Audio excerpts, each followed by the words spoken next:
Hello friends, मैं doctor प्रमजीत Tomar आपका अपने चैनल पे स्वागत करता हूं। आज हम बात करेंगे कॉन्स्टिपेशन के बारे में। कॉन्स्टिपेशन एक डाइट एंड लाइफस्टाइल डिजीज है, तो इसके बहुत सारे कॉमन रीजन हैं, लेकिन आज मैं बात करूंगा कि कॉन्स्टिपेशन किस वजह से होता है और क्या वजह रहती है कि भी आपको कॉन्स्टिपेशन हुआ लेकिन आप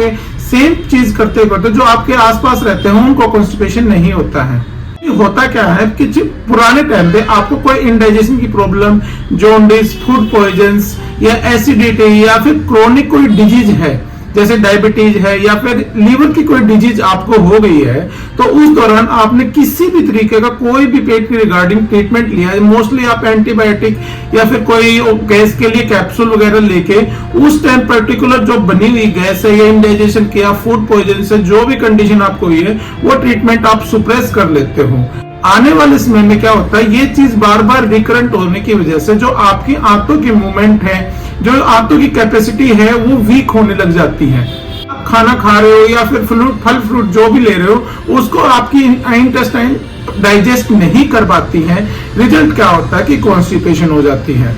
जितना भी आपने खाया है, जो वाटर इनटेक आपने किया है, वो इंटेस्टाइन एब्जॉर्ब कर लेती है और एक फिकल मैटर को अंदर रख लेते हैं। कई बार वो फिकल मैटर निकल जाता है, कई बार वो बिल्कुल हार्ड हो जाता है, कई बार वो सेमी सॉलिड होता है। इस वजह से आपको लगता है कि आपको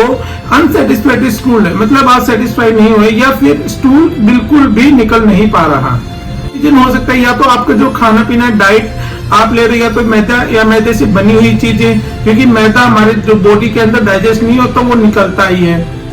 या फिर आप ज्यादा स्पाइसी चीजें या तली हुई चीजें ज्यादा खा रहे हो जिससे बॉडी को डाइजेस्ट करने के ही कर पाता है और कॉन्स्टिपेशन बना देता है, क्योंकि वो पहले वो आंतें ज्यादा वीक हो चुकी है,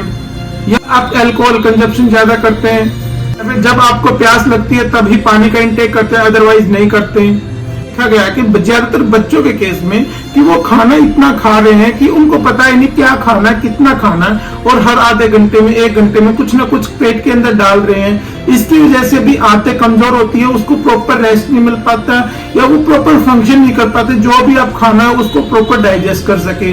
इसकी वजह से होती है, जैसे ओल्ड एज में है या ज्यादा फैटी जो इंसान है, वेट ज्यादा इनका होता है, उसके अंदर भी कॉन्स्टिपेशन एक कॉमन डिजीज बन चुकी है, क्योंकि वो एक्टिविटी नहीं हो पाती या फिर ओल्ड एज में जो आंतों की एक्टिविटी है वो ऑलरेडी कम हो जाती है।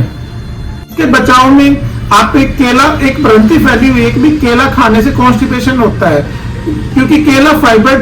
केले के अंदर फाइबर ज्यादा होते हैं, तो आप केले की प्रवृत्ति चेंज करके उसको खा सकते हैं। जैसे केले के साथ अगर घी खाओ तो आपको कॉन्स्टिपेशन की वजह आपका आंतें अच्छे से साफ होगी। तो हमेशा जब भी केला खाए, केले के साथ थोड़ा सा घी जरूर खाएं, खिचड़ी खाए या दलिया ले ले, फाइबर डाइट ज्यादा खाए, जैसे कीवी खा सकते हो, आप पपीता खा सकते हो, ब्रोकली खा सकते हो।